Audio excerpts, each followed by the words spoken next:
ઋષિમુનિઓએ શાસ્ત્રકારોએ પણ માનો મહિમા બતાવ્યો છે. આપણે ત્યાં કહીએ છીએ માં તે માં, બીજા બધા વગડાના વા. લાખો કમાતો બાપ ભલે મરે, પણ દરનું દળતી માં ન મરે. અરે ભગવાન કૃષ્ણને જ્યારે જન્મ લેવો પડ્યો ને, ત્યારે માં યશોદાનો સહારો, એની ગોદનો સહારો લેવો પડ્યો. રામ પ્રભુને પણ કૌશલ્યાજીનો સહારો લેવો પડ્યો.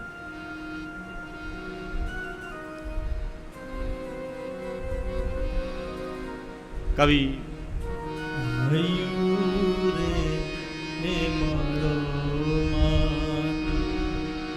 દયાનો મીઠો દરિયો જો અમી વર્ષયા કડિયું વર્ષે હાડી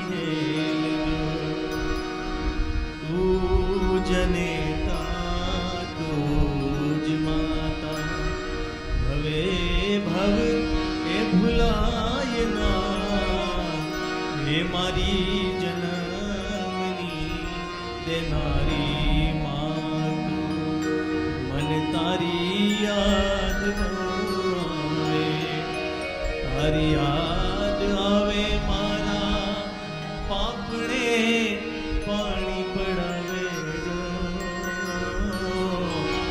હે મારી જનમની દેનારી પારણીએ પોઢાડી માં હે તે હાલરડા ગાવે જો માય રે પપૈયા કોયલ સાંભળવાને આવે જો નંદના લાલાને માતા હેમ જશોદા જોલાવે જો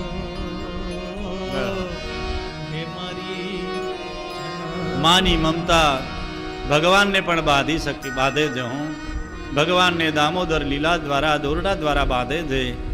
મા એ માં છે.